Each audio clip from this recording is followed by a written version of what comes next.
Hello, नमस्कार, आदाब, सत श्री अकाल दोस्तों। मैं हूं स्नेहा और आप देख रहे हैं साम टीवी। हमारे सेक्स एक सुखी जीवन का मंत्र, इस खास शो में आप सभी का मैं स्वागत करती हूं। दोस्तों, जब भी हमें कोई मेडिकल इमरजेंसी आती है ना, या फिर स्वास्थ्य से जुड़ी कोई परेशानी हमें सताती है, हमें कभी कभी काफ़ी बीमारियों का सामना भी करना पड़ता है, लेकिन तब हम क्या करते हैं, ये सारी चीज़ें, हमारी ये सारी तकलीफ़ें, हमें क्या बीमारी है, हमें क्या तकलीफ़ हो रही है, ये सब जाके हम हमारे दोस्तों को बता सकते हैं या फिर परिवारजनों के साथ हम हमारे फैमिली को हम शेयर करते हैं। लेकिन बहुत सारे लोग ऐसे होते हैं जिनको सेक्स लाइफ से जुड़ी काफ़ी तरह की दिक्कतों का सामना करना पड़ता है, लेकिन पर अफसोस कि इसके बारे में हम कोई भी खुल के बात नहीं करना चाहते, क्योंकि हमें घबराहट होती है, हमें हिचकिचाहट महसूस होती है। लेकिन दोस्तों, अब शर्माने की कोई ज़रूरत नहीं है, घबराने की ज़रूरत नहीं है, क्योंकि सेक्सोलॉजिस्ट, एंड्रोलॉजिस्ट और यूरोलॉजिस्ट डॉक्टर विजय दहीफले आपके साथ है। ये आपके सारे सेक्स से जुड़े सवालों का जवाब बहुत ही आसान तरीके से देंगे। तो आइए शुरुआत करने से पहले जानते हैं डॉक्टर विजय दहीफले जी के बारे में। डॉक्टर विजय दहीफले ये एक जाने माने सेक्सोलॉजिस्ट, यूरोलॉजिस्ट और एंड्रोलॉजिस्ट है। डॉक्टर विजय दहीफले जी के क्लिनिक संभाजी नगर, हैदराबाद, दिल्ली में द्वारका, पुणे तथा नवी मुंबई में नेरुल, खारघर मेडिकोर हॉस्पिटल, थाने, दादर, अंधेरी, कल्याण, नासिक, नागपुर, अहमदाबाद और दुबई में भी है। डॉक्टर दहीफले जी का भारत तथा अन्य देशों में कॉन्फ्रेंसेस और सेमिनार्स के लिए हमेशा आना जाना रहता है, जिनके माध्यम से डॉक्टर विजय दहीफले सेक्स संबंधी सभी समस्याओं पर सलाह एवं मार्गदर्शन करते हैं।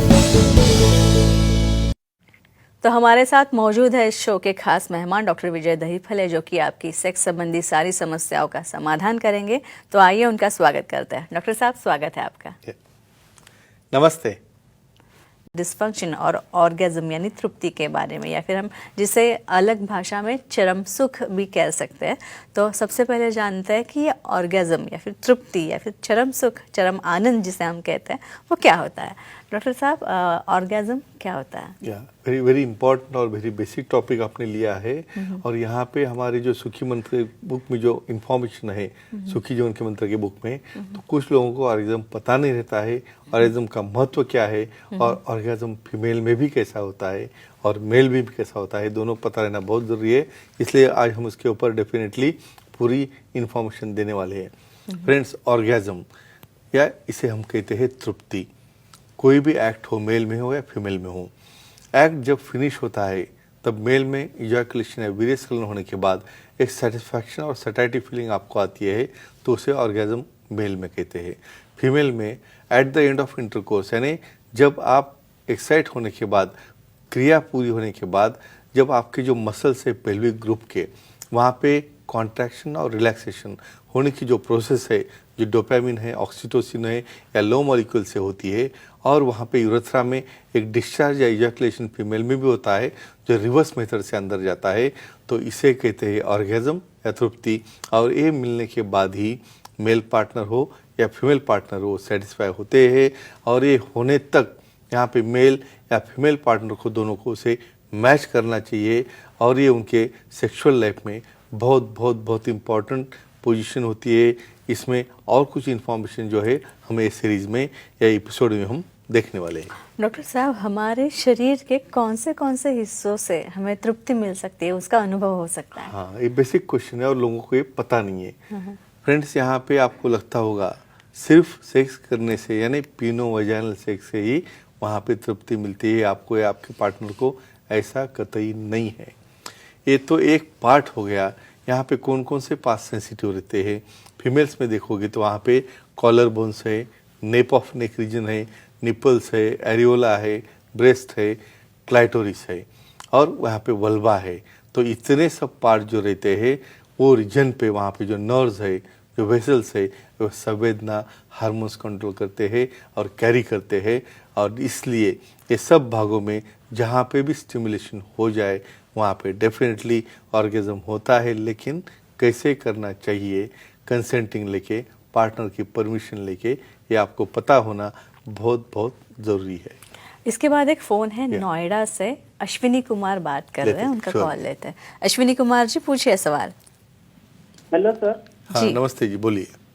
ऑर्गेज्म के लिए कोई वाइब्रेटर होता है क्या, जानकारी दीजिए।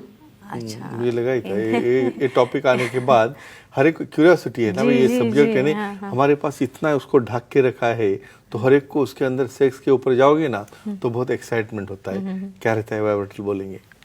फ्रेंड्स, यहाँ पे जो अपने रूल्स है, रेगुलेशंस है, जो अपने कल्चरल लिमिटेशन है, उसको ध्यान में रखते हुए हमें सब चीज़ें करनी है। यहाँ पे ये जो वाइब्रेटर करते हैं, जब सेक्सुअलाइज कुछ कारण के लिए बहुत बार क्या होता है, मेल में इजैकुलेशन ही नहीं होता, वहाँ पे अनइजैकुलेशन या रिवर्स इजैकुलेशन होता है। तो ऐसे केसेस में साइंटिफिक मेथड से उसे स्टिमुलेट करने के लिए कुछ ऑब्जेक्ट्स रहते हैं जो डॉक्टर्स ही दे सकते हैं। उससे वहाँ पे डेफिनेटली प्रोस्टेटिक का जो पी पॉइंट रहता है, जैसे फीमेल में जी पॉइंट है वैसे मेल में पी पॉइंट है, उसे स्टिमुलेट करने के लिए यूज़ कर सकते हैं। मेल में भी ऐसे ऑब्जेक्ट होते हैं, फीमेल में भी होते हैं, लीगली अलाउड हो आप तो आप इसे यूज़ कर सकते हो। लेकिन जब सेक्सुअलाइज कहेंगे तो ही उनके सलाह मशवरे से, क्योंकि उसकी क्वालिटी बहुत इंपॉर्टेंट रहती है, अदरवाइज ये वाइब्रेटर से भी वहाँ पे ऑर्गन को डैमेज हो सकता है। इसलिए अंडर गाइडेंस और अंडर सुपरविजन कैसा यूज़ करना चाहिए, इसके बाद ही हम ये इस्तेमाल कर सकते हैं, लीगल परमिशन हो तो। डॉक्टर साहब, ऑर्गेजम और सेक्सुअल रिस्पांस, इसका कुछ साइकिल के सेक्स रिस्पांस साइकिल के बारे में चल रहा है। एक कहते हैं साइंटिफिक पार्ट हम बोलेंगे, कभी भी पर्सन या व्यक्ति इमीडिएटली एक्ट में नहीं जाता है।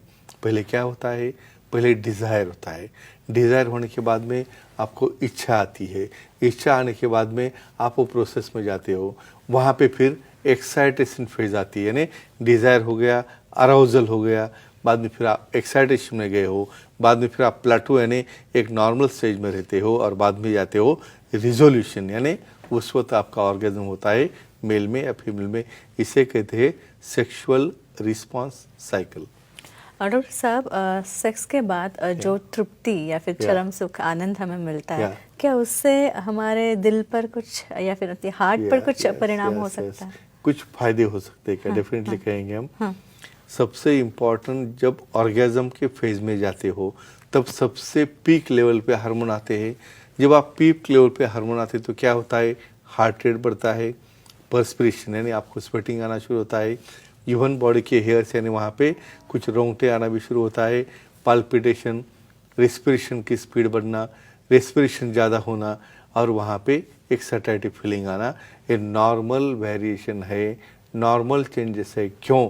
क्योंकि नॉर्मल ब्लड सप्लाई से 10 गुना ज़्यादा यहाँ पे ब्लड सप्लाई बढ़ता है, हार्मोन्स बढ़ते हैं।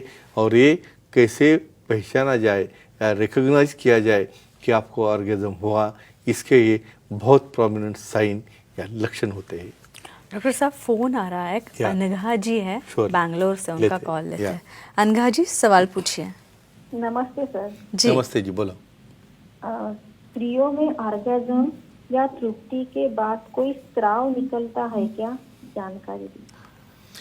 इवन एक कॉमन डिस्कशन जो प्यूबर्टी में जो फीमेल्स आते हैं ना, और ये सबको पता होना बहुत बहुत ज़रूरी है, क्योंकि यहाँ पे सब मेल्स का ही डिस्कशन होता है सेक्स के बारे में, लेकिन फीमेल्स को कोई पूछता नहीं है और उनको आखिर तक पता भी चलता नहीं है। तो ऐसा कुछ होता है क्या? डेफिनेटली सब जो हमारे महिला दर्शक है उनके लिए कहता हूँ, आपको भी इंफॉर्मेशन होना बहुत ज़रूरी है। हमारे कल्चरल फ्रेम में रहते हुए जब एक्ट होने के बाद में वहाँ पे मूवमेंट जब होती है पेल्विक फ्लोर की, कॉन्ट्रैक्शन और रिलैक्सेशन होता है मसल का, जब हार्मोन्स या डोपामिन रिलीज होते हैं, जिससे मेल में स्राव या सीमेन बाहर निकलता है, उसी तरह से फीमेल्स में कुछ ग्लैंड्स रहती है यूरेथ्रा में, वहाँ से स्राव या सिक्रीशन निकलते हैं, लेकिन वो बाहर नहीं आती, इसलिए फीमेल्स को पता नहीं चलता है, और रिवर्स डायरेक्शन में ब्लैडर में जाते हैं, यूरिन के साथ मिक्स होते हैं, और उसके भी काफ़ी एडवांटेज होते हैं। तो डेफिनेटली फीमेल में भी ऑर्गेजम भी होता है, और वहाँ पे डिस्चार्ज या स्राव भी निकलता है। शायद मुझे लगता है ये सुनने के बाद उनके सब आइडियाज़ क्लियर हुए होंगे। डॉक्टर साहब, ऑर्गेजम का और सेक्स हार्मोन्स का कुछ क्या रिलेशन संबंध है क्या? डेफिनेटली बेसिकली हम कहेंगे सेक्सुअल प्रोसीजर एक हार्डवेयर है और एक सॉफ्टवेयर है। कौन से हार्मोन्स रहते हैं इसमें? यहाँ पे लो मॉलिक्यूल्स है, डोपामिन है, ऑक्सीटोसिन है, फिनाइल इथिलामाइन है, एपिनेफ्रिन है, नॉरएपिनेफ्रिन है। इस प्रकार के लो मॉलिक्यूल जो तैयार होते हैं उसी से बनती है इंटीमेसी, उसी से तो एक अफेक्शन तैयार होता है, उसी से एक अटैचमेंट तैयार होती है। तो हम क्या कहेंगे, तुम बहुत बार पूछ सकते हो लव और सेक्स में क्या फ़र्क है, तो एक ही फ़र्क है उसमें। पहले एक अटैचमेंट जब हार्मोनल बनती है उसके बाद जब एंड में आप उसमें इन्वॉल्व होते हो तो इसे हम कहते हैं रियल अटैचमेंट, जो आपको काफ़ी दूर समय तक साथ में रखती है। ये काफ़ी सवाल मुझे बहुत बार आता है, इसलिए मैंने एक्सप्लेन किया है। डॉक्टर साहब, तृप्ति की भावना और जेनेटाइल ऑर्गेज्म, इसका क्या डेफिनेटली संबंध है? ये दोनों का क्या संबंध है? ये देखो, यहाँ पे ऑर्गेज्म होना और जेनेटल साइज या जेनेटल वहाँ पे स्टिमुलेशन क्यों इम्पोर्टेंट है?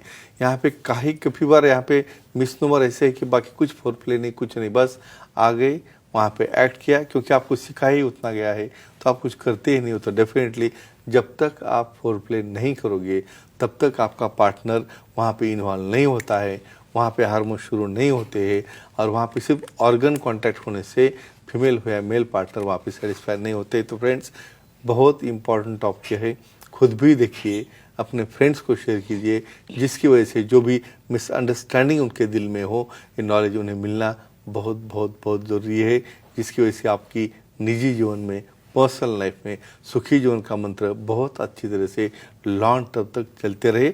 बस नेहा जी, आप कुछ ऐड कर सकते हो इसके अंदर? जी, और ये हमारे क्लिप्स जो है, इन्हें बनाने का उद्देश्य हमारा यही है कि हमारे समाज में लैंगिक स्वास्थ्य, लैंगिक शिक्षा और जिसे हम सेक्स एजुकेशन कहते हैं, उसके बारे में काफ़ी सारी जागृति निर्माण हो। इसीलिए हमने ये मंच जो है, ये मंच हमने उपलब्ध कराया है। तो दोस्तों, ये थे हमारे खास मेहमान डॉक्टर विजय दहीफले, जिन्होंने हमारे सेक्स संबंधी प्रश्न, समस्या और उसके उपायों पर बहुत ही अच्छी तरह से उम्दा जानकारी दी। और अगर आपको भी डॉक्टर साहब से मिलना है तो आप उनसे मिल सकते हैं, और इसलिए स्क्रीन पे जो नंबर्स हमने डॉक्टर साहब के सारे सेंटर्स के दे रखे हैं वो नोट डाउन कर लीजिए। ये सेंटर्स कहाँ पे है वो भी मैं बता दूँ।